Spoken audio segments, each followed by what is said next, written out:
So I received an email this morning from one of my students who's been practicing pretty regularly with us. And she said that she has irritated her shoulder. It's from an old injury, but just by the fact that all of a sudden she's doing yoga multiple times a week and stretching really deeply, that she's irritated her shoulder. And so she said, I'm going to take a little time off and I will be back, which of course is absolutely fine. But what I really want to say about that is, and what I wrote back to her is that you are welcome to come even if your shoulder does not feel good, and just leave off the things that irritate your shoulder. You could leave off all of the downward facing dog. You could leave off every shoulder stretch, and you could be here and you could still have an absolutely amazing time.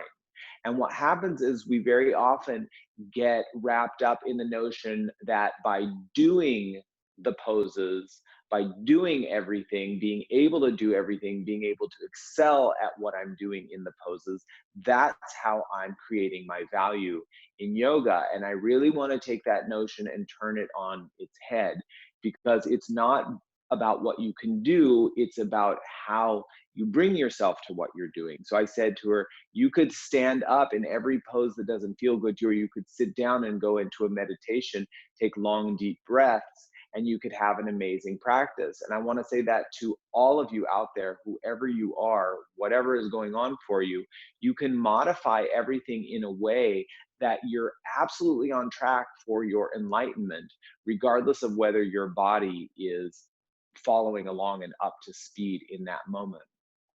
And what was in my mind as I was kind of writing this back to her and as I was taking my shower and getting ready for class this morning, it just kept going through my mind. You don't have anything to prove. You don't have anything to prove. You don't have anything to prove. And I know that that sentiment is so contrary to the way that we maybe have been raised, to the way that we live our lives, to our notions of achievement. But from a true yoga perspective, you don't have anything to prove, because in the proving, what we are trying to do is create our worth. And yoga says that your worth is infinite already. There's nothing that you can do. You can't become more flexible and add to your worth. You can't become an inch taller and add to your worth. You can't get yourself into a harder pose and add to your worth. You can't lose all of your money and diminish your worth.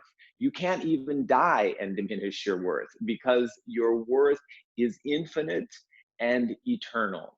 It's the essence of who we are. There's a term in yoga, and then we'll start in just a second, but there's a term in yoga philosophy which is avidya, Avidya, avidya, and it means lacking in true perception or lacking in true knowledge.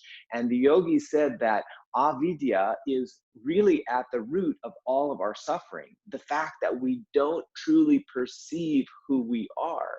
And so we're going out and doing this and doing that and trying to build castles and trying to build empires to prove that we are something, when the greatest sages were the ones that just could sit naked in a forest with just a shawl around them and be in absolute enlightenment, regardless of what the external trappings may be. So let's just completely liberate ourselves today. There's absolutely nothing to prove.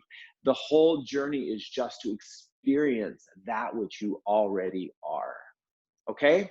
Let's do it. I feel really good about today's class. Hands together at your heart.